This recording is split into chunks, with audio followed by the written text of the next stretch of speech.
সুপ্রিয় দর্শক বন্ধুরা, নতুন একটা রেসিপির সঙ্গে ভিলেজ কিচেনে সকলকে জানাচ্ছি অনেক অনেক ওয়েলকাম। আজকের রেসিপিতে রেখেছি চাল কুমড়োর ঘন্ট। সম্পূর্ণ ভিন্নভাবে এই চাল কুমড়োর ঘন্ট তোমাদের সামনে তৈরি করে আজকে দেখাবো। তো চলো চাল কুমড়োর ঘন্টটা তৈরি করা যাক। প্রথমে এখানে একটা চাল কুমড়ো নিয়েছি। এই চাল কুমড়োটা কিন্তু বেশ খানিক পুরনো, মানে প্রায় এক সপ্তাহ পুরনো চাল কুমড়ো। সময়ের অভাবে চাল কুমড়োটাকে খাওয়াই হয়নি।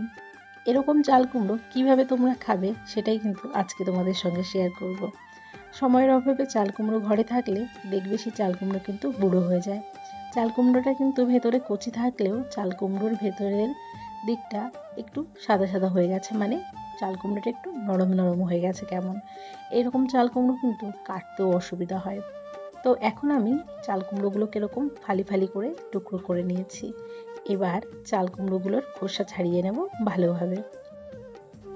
আমি আজকে যেভাবে চাল কুমড়োর ঘন্টটা তৈরি করে দেখাবো, বাড়িতে যদি অনেক বুড়ো বা বয়স্ক চাল কুমড়োও থাকে সেটাও কিন্তু সুন্দরভাবে ঘন্ট তৈরি করা যাবে এই প্রসেসে।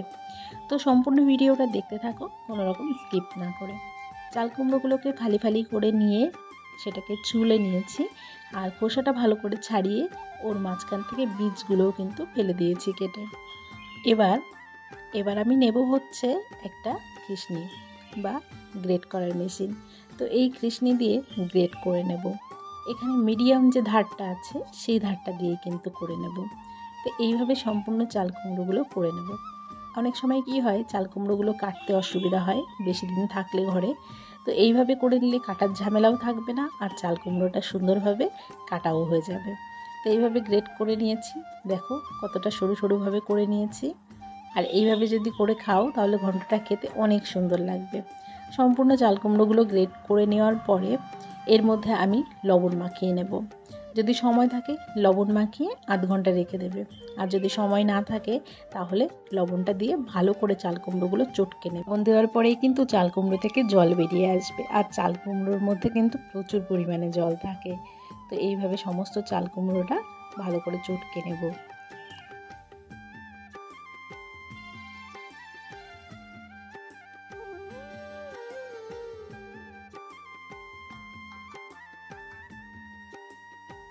এবার কিন্তু হাতের সাহায্যে চিপে চিপে চাল কুমড়োর থেকে রসটা যত পারবে বের করে নেবে।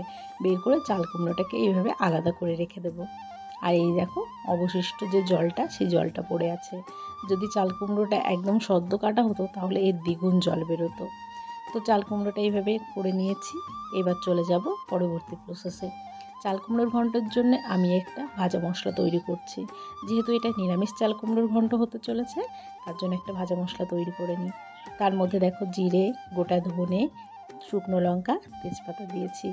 শুকনো খোলায় কিছুক্ষণের জন্য এটাকে ভালো করে গরম করে নেব, যতক্ষণ না লঙ্কাগুলো একটু পুড়ে আসছে আর সব মশলাগুলো একটু হালকা ব্রাউন কালার আসছে। মশলাগুলো কিন্তু প্রায় হয়েই এসেছে। এবার কিন্তু নামিয়ে নেব, তারপরে গুঁড়ো করে নেব। এবার কড়াইয়ের মধ্যে সর্ষের তেল ব্যবহার করব। এখানে বেশ খানিকটা সর্ষের তেল ব্যবহার করেছি, ঘন্টটায় কিন্তু একটু তেলের পরিমাণ বেশি লাগবে।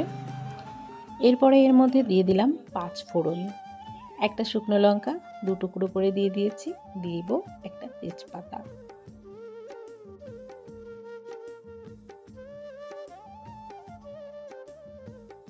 মশলাগুলো ভালোভাবে পুড়ে এলে এর মধ্যে চাল কুমড়োটা এবার দিয়ে দেব।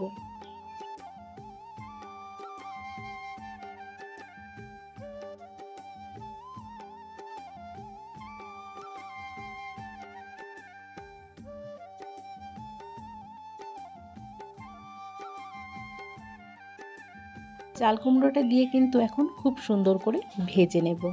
চাল কুমড়োটা দেওয়ার পরে দেখো একটু কিন্তু জল বেরোচ্ছে না চাল কুমড়ো থেকে, মানে চাল কুমড়োটা খুব সুন্দরভাবে ছেঁকে নেওয়া হয়েছে। চাল কুমড়ো থেকে সম্পূর্ণ জল বের করে নিলে চাল কুমড়োটা কিন্তু ভাজতে অনেক বেশি সুবিধা হবে। এরপরে দিয়ে দেবো পরিমাণ মতো লবণ, হলুদ গুঁড়ো দিয়ে আবারও কিন্তু চাল কুমড়ো ভেজে নেব। খুব সুন্দর করে চাল কুমড়োগুলো ভেজে নেব। আর চাল কুমড়ো ছ্যাঁকা যে জলটা রেখেছো সেই জলটা কিন্তু কেউ ফেলে দেবে না, ওই জলটা কিন্তু পরে কাজে লাগবে।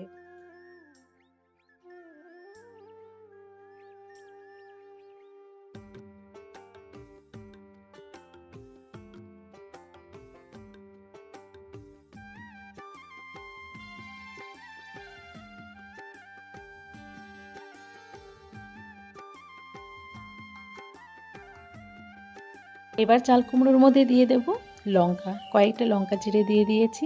যে যেমন ঝাল পছন্দ করবে লঙ্কাটা সে তেমনভাবে ব্যবহার করবে। এখানে তোমরা চাইলে এর মধ্যে সামান্য একটু চিনি ব্যবহার করবে। চিনি ব্যবহার করলে সম্পূর্ণ টেস্টটা ব্যালেন্স হয়ে যাবে।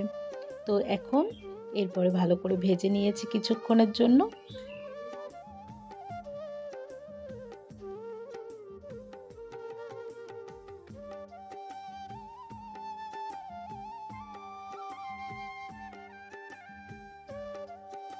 চাল কুমড়োটা কিন্তু ভালোভাবে ভাজা হয়ে গেছে।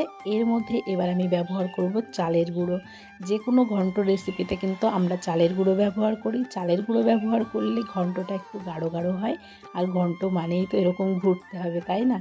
তো এইভাবে ভালো করে চাল কুমড়োটা দিয়ে ভেজে নেব কিছুক্ষণের জন্য। এবার দিয়ে দেব চাল কুমড়ো ছ্যাঁকা যে জলটা, সেই জলটা, এই জলটা দিয়ে কিন্তু এখন বাকি ঘন্টর রেসিপিটা তৈরি করব। তো জলটা দিয়ে এখন ঘন্টটা ভালোভাবে তৈরি করে নেব। এবার ভালো করে ঘুটে নেব এইভাবে যতক্ষণ না সম্পূর্ণ জলটা শুষে নিচ্ছে, জলটা শুকিয়ে আসছে ততক্ষণ কিন্তু ঘন্টটা রান্না করে নেব। এরপরে কিন্তু প্রায় শেষের দিকে ঘন্টটা হয়ে এসেছে। এখন দিয়ে দিচ্ছি ভেজে রাখা মশলাটা। এই মশলাটা দিয়ে আরও কিছুক্ষণ নাড়িয়ে নিয়ে ঘন্টটা কিন্তু রেডি করে নেব।